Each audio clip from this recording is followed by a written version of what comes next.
오늘은 다시 은혜의 자리로 라는 제목으로 하나님의 은혜를 나누도록 하겠습니다. 오늘 본문에서 에스겔 선지자는 모든 것이 완전히 회복되는 환상을 보게 되는데요. 에스겔이 환상을 보았을 때가 언제였을까요? 나라가 망했을 때였습니다. 성전이 무너지고 백성들이 포로로 끌려갈 때에 에스겔 선지자가 환상을 보았어요. 한마디로 말하면 모든 것이 다 끝났다고 생각이 될 때에 하나님께서 에스겔을 통해서 회복되는 환상을 보여주셨습니다. 이때 하나님께서 에스겔을 어디로 데리고 가십니까? 1절을 보면 이렇게 말씀하죠. 그가 나를 데리고 성전 문에 이르시니, 이미 무너진 성전의 자리로 하나님께서 데리고 가셨습니다. 사람의 눈으로 보면은 이미 무너진 성전인데 이 무너진 성전에서 무엇을 할 수 있을까? 이런 생각이 들지 않겠습니까? 그런데 하나님은 에스겔을 무너진 성전 문으로 데려가셨습니다. 그런데 이 성전 문에서 어떤 일이 일어나게 됩니까? 1절 후반절을 보면은 성전 앞면이 동쪽을 향하였는데 그 문지방에서 물이 나와 동쪽으로 흐르다가, 이렇게 말씀하죠. 성전 앞면이 동쪽을 향하고 있다. 성전이 세상을 향해서 바라보고 있다라는 그런 뜻입니다. 그러니까 성전 문지방에서 흘러나온 그 물이 세상 속으로 흘러나간다는 그런 의미입니다. 우리들이 이런 생각을 하죠. 지금 나도 살아가기 너무나도 벅찬 형편인데 어떻게 내가 세상에 있는 수많은 사람들을 회복할 수 있는 사람이 될 수가 있겠어. 그런데 오늘 하나님은 우리에게 이렇게 말씀을 하고 계십니다. 아니다. 성전 문지방에서 흘러나오는 그 물만 있다고 한다면은, 은혜의 자리로 나아가는 모습이 우리에게 있다고 한다면은, 나뿐만이 아니라 내가 많은 사람들을 회복시킬 수 있는 사람이 될 수가 있다. 이렇게 우리에게 은혜의 자리로 나오라고 초대를 하고 계십니다. 그렇다면 우리는 어떻게 다시 은혜의 자리로 나아갈 수가 있을까요? 에스겔이 환상을 보면서 했던 두 가지 행동이 있습니다. 첫 번째는 물줄기를 따라다니는 행동을 했고요. 두 번째는 강의 깊이를 재기 위해서 몸을 담그는 행동을 했습니다. 흐르는 물줄기를 따라다니는 일이 정말로 힘든 일이에요. 물이 얼마나 빨리 흘러갑니까? 흐르는 물줄기를 따라가려면은 딴 데를 볼 수가 없죠. 물의 방향, 흐름, 움직임에 계속 시선을 집중을 해야지 흐르는 그 물줄기를 따라갈 수가 있는 거예요. 그래서 로마서 10장 17절에서 이렇게 말씀하지요. 그러므로 믿음은 들음에서 나며 들음은 그리스도의 말씀으로 말미암았느니라. 바쁜 세상의 물길을 우리가 따라가다 보면은요, 우리의 믿음을 잃어버릴 때가 상당히 많죠. 그래서 우리는 바쁜 세상살이를 하면서도 세상을 보지 말아야 됩니다. 딴 데 보지 말고 흐르는 물줄기를 계속 집중하면서 따라가야 한다는 거예요. 계속해서 말씀을 들을 수 있는 자리, 계속해서 기도를 할 수 있는 그 자리를 사모해야지 우리 가운데에 믿음이 생길 수가 있다는 거죠. 이제 성전 문지방에서 흘러나온 그 물이 흘러서 강이 되는데요. 이때 하나님은 에스겔 선지자에게 강을 건너게 하시면서 직접 그 강의 깊이를 재어보라고 명령을 하시는데요. 여러분, 신앙에도 깊이가 있어요. 우리는 그 깊이를 말씀을 많이 내 머리에 아는 것으로 착각을 할 때가 상당히 많은데요. 하지만 여러분, 물이 흘러가는 것을 그저 구경하는 것, 물에 대해서 아는 것과 물에 직접 뛰어들어서 들어가는 것은요, 완전히 다른 이야기라는 거죠. 사람이 수영책을 100권을 읽었다고 해가지고 수영을 잘하는 것이 아니죠. 직접 물에 들어가 보지 않는다면은 우리가 수영을 잘할 수가 없어요. 직접 물에 들어가 보지 않으면은요, 그 물의 깊이에 대해서 알 수가 없는 거예요. 그래서 하나님은 에스겔 선지자에게 물에 대해서 설명해 주지 않고 직접 물에 들어가서 물을 경험하라고 말씀하고 계십니다. 하나님은요, 에스겔 선지자를 통해서 신앙생활의 깊이는 내가 아는 그 말씀을 삶 속에서 얼마나 경험하는가에 달려있다고 지금 말씀을 하고 있는데요. 3절을 보면은 에스겔 선지자가 처음에 강을 건너는데 물이 어디까지 올랐습니까? 물이 발목까지 올라왔다고 하죠. 여러분, 발목까지 물이 올라오면 어떻습니까? 발목까지 물이 올라오면 물의 저항을 거의 받지 않습니다. 내가 물 위를 마음대로 뛰어다닐 수 있는 깊이가 발목입니다. 말씀을 들을 때에는 아멘 하고 동의를 합니다. 그런데 세상에 나가서는 이렇게 말을 하는 거죠. 내 이익을 따르기 위해서는 말씀대로 결정할 수가 없었습니다. 이렇게 결정할 수밖에 없었습니다. 전혀 고민하지 않고 아주 쉽게 말씀을 경험하는 길을 포기하는 거죠. 내가 세상적인 삶을 살아가고 있는데요. 말씀이 내 삶에 아무런 영향력을 미치지 못하고 말씀이 나에게 불편함을 주지 않는 거예요. 이제 4절 초반절을 보면은요, 물이 무릎까지 오르는 신앙의 깊이가 있는데요. 여러분, 물이 무릎까지 오면은 어떻게 됩니까? 내 생각과 방법대로, 내 고집대로 걸어가는 데에 약간의 불편함이 생기기 시작합니다.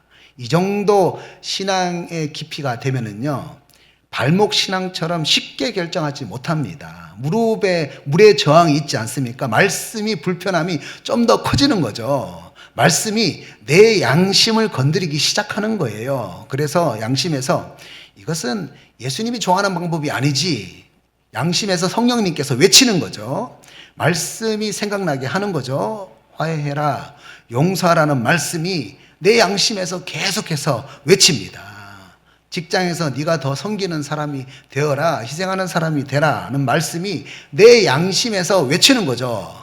그런데 그렇게 양심의 가책을 받아서 내 마음이 불편하기는 하지만 내가 먼저 용서하게 되고 내가 먼저 섬기게 되면은 내가 더 손해본다고 생각을 하니까 그 사람이 나를 얼마나 바보처럼 생각하고 우습게 보겠어. 이런 내가 손해볼 수 있는 그런 가능성을 계산하게 되어서 그 불편한 말씀을 뿌리치게 된다는 거죠. 그래서 하나님, 아직은 내가 이 말씀을 받아들일 수가 없어요. 나중에 할게요. 이렇게 미루게 되는 거죠. 여전히 말씀을 거부하는 힘이 남아 있습니다. 이제 4절 후반절을 보면은요, 물이 허리까지 오르는 신앙의 깊이가 있는데요. 여러분, 모든 운동의 원리가 다리에서 시작해서 허리를 거쳐야 힘이 전달되게 되어 있습니다. 그래서 모든 스포츠가 어디가 중요하냐면 다리에서 허리로 중심을 이동하는 것이 중요하거든요. 그런데 여러분, 이제 흐르는 그 물이 허리까지 오면은요, 어떻게 됩니까? 이제 내가 힘을 쓰는 것이 힘들어지는 거예요. 물이 나를 흔들기 시작하는 거예요. 생활의 중심이 바뀌기 시작하는 거죠. 예전에는 내 성격대로, 내 기질대로 나에게 잘해주는 사람, 내가 좋아하는 사람하고만 상대를 했는데 이제는 나에게 실수를 했던 사람이 눈에 보이기 시작합니다. 그래서 내 힘을 빼고 나에게 실수를 했다고 할지라도 그 사람에게 다가서려고 합니다. 하나님 말씀에서 사랑하라고 했으니까 다가서려고 실천하려고 노력을 합니다. 하나님 앞에서 열심히 있고 결과만 좋으면 된다고 생각했던 모든 일들이 이제는 나의 열심 때문에 상처받는 사람들의 모습이 이때부터는 보이기 시작하는 거예요. 하나님의 법과 죄의 법 사이에서 심한 갈등을 하게 되는 거예요. 말씀이 이제 아주 나를 불편하게 만듭니다. 그런데요, 허리도 여전히 내가 힘을 쓸 수가 있습니다. 결국 심한 영적인 갈등을 하다가 신앙의 깊이를 포기하기 위해서 그 물에서 빠져나가는 거죠. 이제 5절을 보면은 여기서부터는 내가 몸을 통제할 수가 없어요. 흐르는 물을 따라서 헤엄을 쳐야 합니다. 여러분, 이런 신앙의 깊이가 되면은 내가 세상적인 방법으로 모든 일을 다 만들어 놓고 하나님 나 좀 도와주세요 이렇게 기도하는 신앙생활을 하는 것이 아니라 일을 시작할 때에 하나님 어떻게 하면 될까요? 내가 어떤 성품과 방법으로 일하시기를 하나님은 바라십니까? 이렇게 하나님 앞에 기도하게 되는 거죠. 하나님께 무조건 도와주세요라고 말을 하는 것이 아니라 어떤 하나님의 방법과 성품으로 내가 살면 좋겠습니까? 억지로 어떤 결과를 만들기 위해서 일하지 않고 나의 고집, 나의 방법, 나의 주도권과 나의 선택이 다른 이들을 실족하게 만들지는 않을까 고민을 하면서 하나님의 성품과 방법에 대해서 고민을 하는 거예요. 사람을 살리는 방향으로 일하시는 그 하나님의 말씀의 흐름에 내가 따라가게 되는 거예요. 나를 내려놓게 되는 겁니다. 디트리히트 보네퍼는요, 이런 말을 했어요. 하나님은 우리가 계획을 세우는 사람보다 하나님이 하시는 일을 따라가는 사람을 부르신다. 우리는 스스로 파도를 만들어내는 사람이 되면 안 됩니다. 스스로 무언가를 만들어내려고 노력하는 사람이 되면 안 되고요. 하나님이 만들어내시는 그 파도를 타는 사람이 되어야 합니다. 하나님의 말씀의 흐름에 내가 내 모든 주도권을 내려놓고 따라가는 사람이 되어야 합니다. 바울이 빌립보 감옥에 갇히게 되었습니다. 이것은 바울이 원하는 사역의 흐름이 아니었습니다. 전도하기 위해서는 감옥에 가면 안 된다는 생각이 바울의 생각이었어요. 그런데 바울이 찬양하고 기도할 때에 큰 지진이 일어나면서 옥문이 열리게 됐어요. 옥문이 열렸어요. 이때 여러분, 신앙을 가진 보통 사람이라면은 하나님이 나가라고 옥문을 열어주셨다, 이렇게 받아들일 수 있어요. 이렇게 응답을 받아들일 수 있습니다. 많은 분들이 찬송하고 기도했을 때에 옥문이 열렸다, 기적이 일어났다, 이것만 많이 강조를 합니다. 그런데 여러분, 이 말씀에서 진짜 기적은 다른 곳에 있습니다. 여러분, 무엇이 진짜 기적인지 아십니까? 옥문이 열렸는데 바울과 제수들이 나가지 않았다는 것이 기적입니다. 옥문이 열렸는데 바울과 제수들이 안 나갔어요. 바울은요, 하나님의 그 초월적인 기적 속에서 하나님의 성품과 방법, 하나님이 일하시는 과정을 보여줬어요. 여러분, 왜 바울이 옥문이 열렸는데 나가지 않았을까요? 여러분, 제수들이 만약 나가게 되면은 탈옥수가 됩니다. 결국 붙잡히면 사형이에요. 그리고 관수들도 제수들의 그 형량을 다 살아내야 되기 때문에 모두 다 사형이 됩니다. 이것은 하나님의 성품과 방법이 아니죠. 하나님이 일하시는 방법이 아니죠.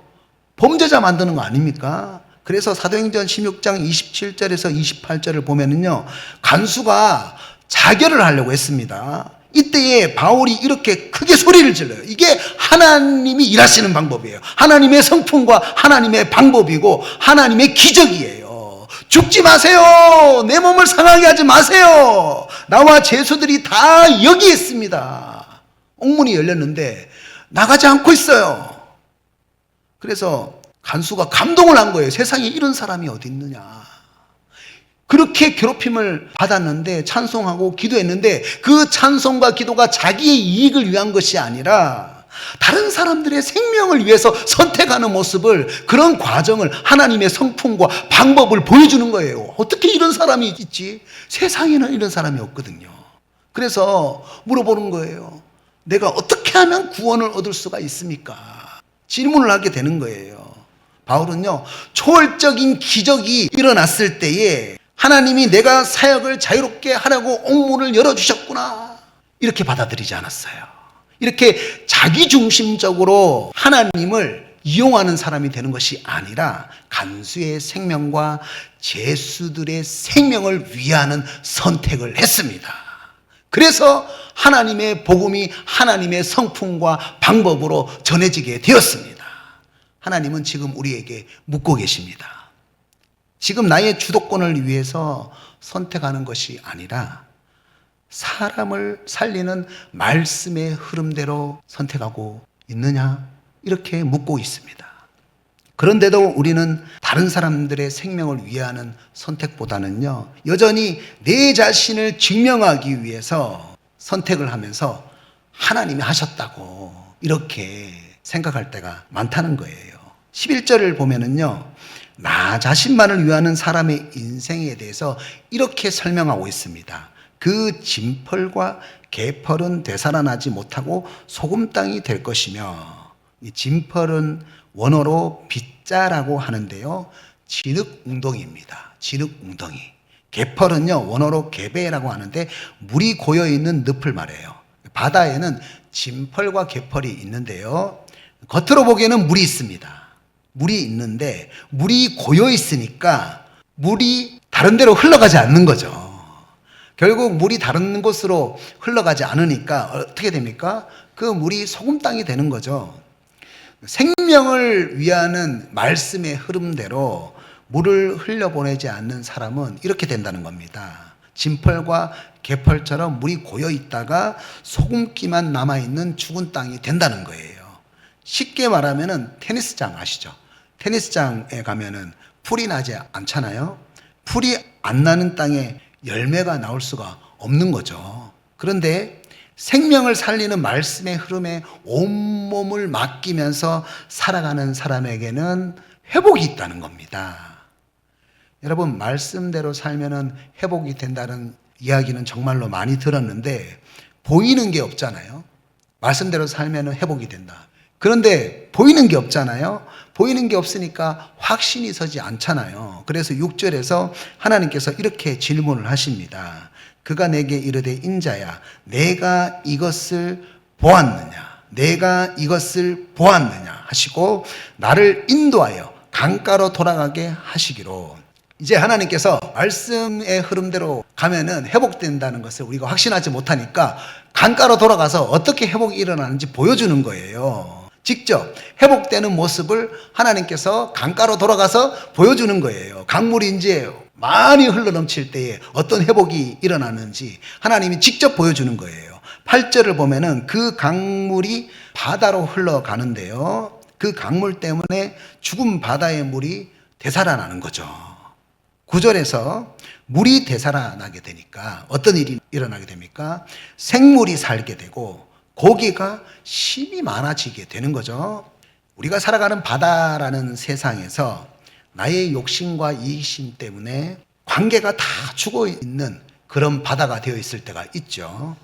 말은 하지만 관계는 죽어 있고 함께 살아도 마음은 닫혀 있고 웃지만 속은 메말라 있는 상태, 죽은 바다. 그런 죽은 바다의 관계로 살아갈 때가 여러분 얼마나 많습니까? 그런데 생명을 살리는 그 말씀이 들어가면은 죽어있던 관계에 생명이 들어오는 거예요. 용서가 시작되고 대화가 열리게 되고 마음이 다시 살아나게 되는 거죠. 그리고 10절에서 어떤 현상이 일어납니까? 어부가 서게 된다.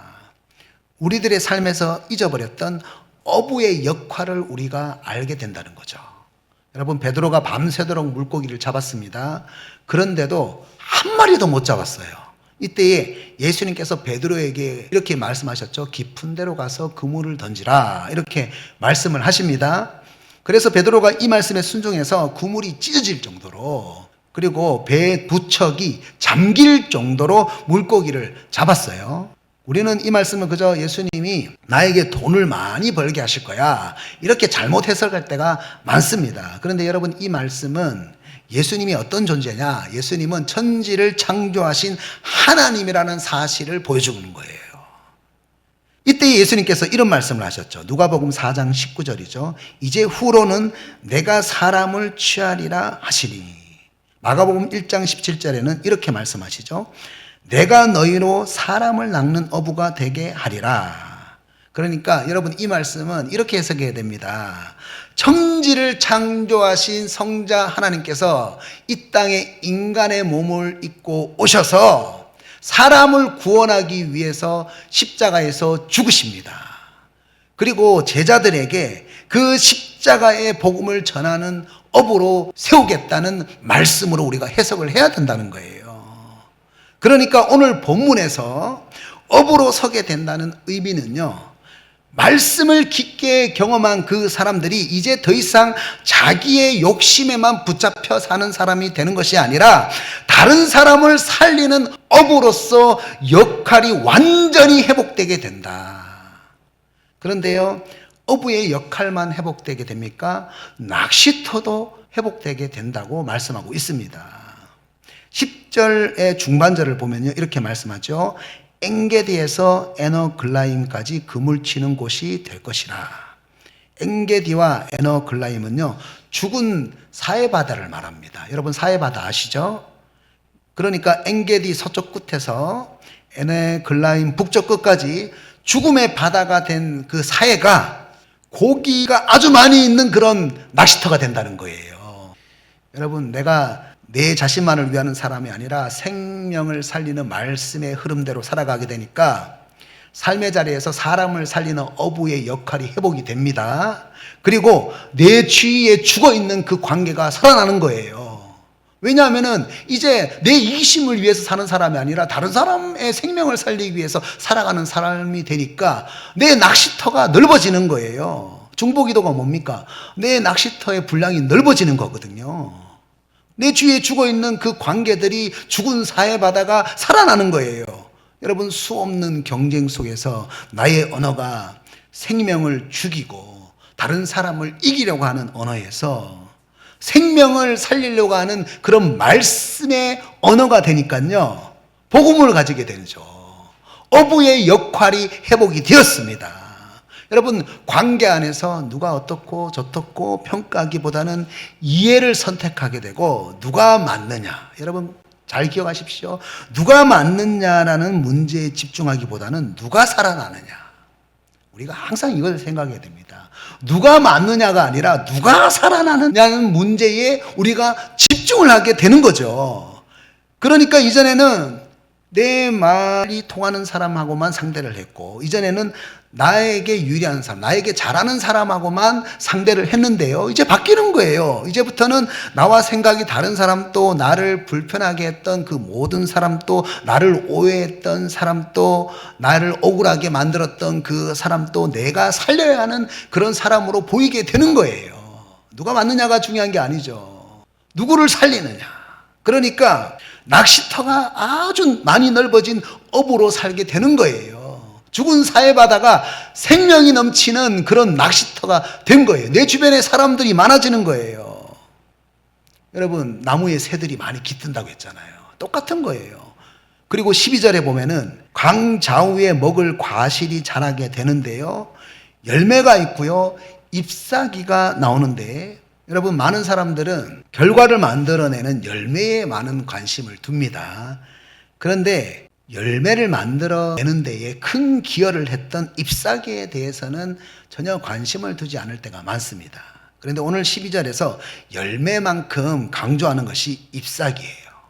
잎사귀를 아주 크게 부각시키고 있습니다. 잎사귀는 우리가 살아가는 과정을 설명하고 있거든요. 여러분, 하나님이 공급해 주시는 태양과 물로 광합성을 하는 그 잎사귀가 없으면은요, 열매는 없습니다. 잎사귀가 있기 때문에 열매가 있는 거예요. 그런데 다시 12절을 보면은 그 잎사귀가 어떤 상황 가운데서도 시들지 않는다. 그 잎이 시들지 않는다. 그리고 그 잎사귀가 어떤 재료가 된다고 말합니까? 약재료가 된다고 말씀하고 있습니다. 다른 사람을 치유하는 약재료가 된다는 거예요. 내가 다른 사람하고 대화를 하면은, 그 사람이 나와 대화를 하면은 상처가 치유가 되는 거예요. 회복이 되는 거예요. 그래서 계속 만나고 싶은 그런 약재료가 되는 사람이 된다는 거죠. 여러분, 그런데 우리가 왜 약재료가 되는 사람이 되지 못합니까? 우리를 주눅들게 만드는 그런 상황이 있습니다. 힘을 빠지게 만드는 그런 상황이 있어요. 힘을 빠지게 만드는 그런 말을 들을 때가 있고, 힘을 빠지게 만드는 행동을 우리가 만날 때가 있죠. 그러면 어떻게 됩니까? 여러분, 식물에 힘 빠진 거 보셨어요? 식물의 잎사귀에 힘이 빠지면 축 늘어지게 되죠. 그렇게 되는 거예요. 여러분, 식물에 공급되는 물이 없으면은요, 식물의 잎사귀에 힘이 쭉 빠져가지고 처져 있잖아요. 우리가 그런 어려운 상황 가운데서 그렇게 완전히 주눅 들어가지고 처져 있는 잎사귀처럼 약재료가 되지 못하고 살아갈 때가 정말로 많습니다. 나도 못 살아서 축 처져 있는 잎사귀인데 어떻게 남을 살릴 수 있는 약재료가 될 수가 있겠어? 여러분, 억울함 때문에, 또 때로는 오해 때문에, 그리고 여러 가지 염려와 걱정 때문에 잠도 못 자고 잎사귀가 축 늘어져 가지고 정신을 못 차리잖아요. 여러분, 다윗이 도망자가 되어서 아둘람 굴에 숨어 있는데요, 사울 왕에게도 쫓기고 블레셋에게도 쫓기고 완전히 사면초가였습니다. 이런 상황이 되면은 잎사귀가 축 처져 있는 것처럼 마음이 처져 있을 수 있는 거죠. 그런데 이런 상황에, 마음이 처져 있을 수 있는 그런 상황에 누가 찾아옵니까? 환난당한 자, 빚진 자, 원통한 자들이 그 다윗이 숨어있는 아둘람 굴에 찾아오는 거예요. 아니, 나 하나도 버거운데 왜 이렇게 사람들을 많이 챙기러 가십니까? 내 인생 하나 챙기기도 너무나도 버거운데 왜 나보고 하나님께서 많은 사람들을 챙기러 가세요? 이렇게 생각할 수 있잖아요. 그런데 다윗은요, 그런 상황에서 다윗에게 찾아온 사람들을 용사로 만듭니다. 다른 사람들을 살리는 약재료가 됩니다. 여러분, 다윗이 어떻게 해서 그렇게 될 수가 있었겠습니까? 다윗은 주눅들 수 있는 그런 상황, 쫓기는 상황, 그런 상황에서 그 마음을 살리기 위해서 생명을 향해서 말씀을 공급할 수 있는 사람이 되게 해주십시오. 하나님 앞에 나아가서 하나님, 저 사람에게 내가 말씀을 공급하고 살릴 수 있는 약재료가 되게 해주십시오. 나를 도와주십시오. 이렇게 눈물로 기도할 때에 다윗이 많은 사람들을 살릴 수 있는 상처 입은 치유자가 될 수가 있었다는 겁니다. 축 처져 있는 잎사귀가 아니라 약재료가 될 수가 있었다는 거예요. 그래서 시편 1편 3절에서 다윗이 이렇게 고백을 하는 거예요.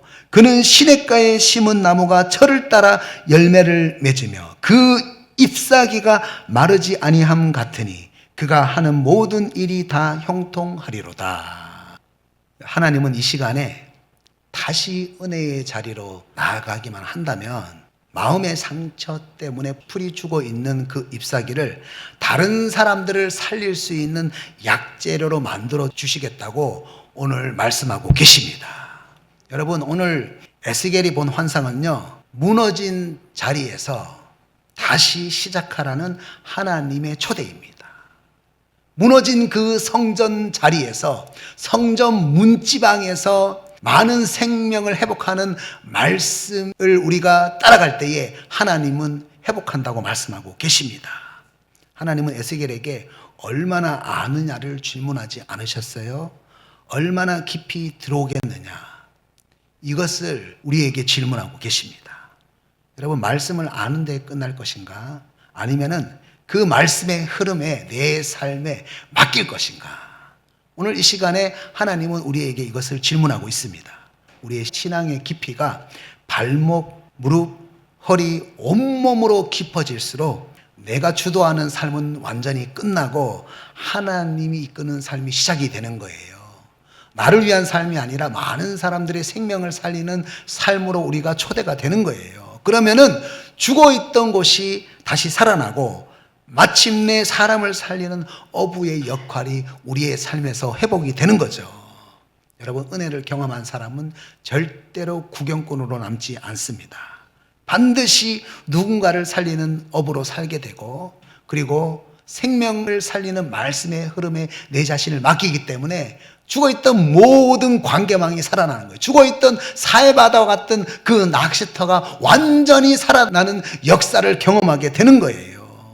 여러분, 열매를 만드는 잎사귀로서 결과보다 가정, 성과보다 사랑, 성공보다 생명으로 나가기 위해서 눈물로 기도하십시오. 그러면은요, 주눅들 수 있는 그런 환경 가운데에서 많은 사람들을 살릴 수 있는 상처 입은 치료자로 하나님께서 우리를 만들어 주십니다. 여러분, 오늘 하나님께서 이렇게 묻고 계십니다. 너는 지금 생명을 향해서 흐르고 있느냐? 아니면 진펄과 개펄처럼 내 자신을 위해서 하나님을 이용하고 있지는 않느냐? 여러분, 다시 생명을 살릴 수 있는 은혜의 자리로 나오십시오. 다시 성전 문지방으로 들어오십시오. 모든 것을 바꾸려고 하지 않으려도 됩니다. 하나님과 동행하면 되는 거예요. 뭔가를 열심히 하려고 하지 않아도 됩니다. 하나님과 동행하면 되는 거예요. 다시 말씀과 기도와 전도의 흐름 속으로 들어오면 되는 거예요. 하나님은 오늘 또 성전 문지방에 흐르는 물을 통해서 우리를 회복시키겠다고, 무너진 그 성전을 통해서 다시금 회복시키겠다고 우리에게 말씀하고 계십니다. 오늘 이 시간 이 말씀을 마음에 새김으로 말씀과 기도와 전도로 하나님이 만들어내시는 파도에 올라타시기를 축복합니다.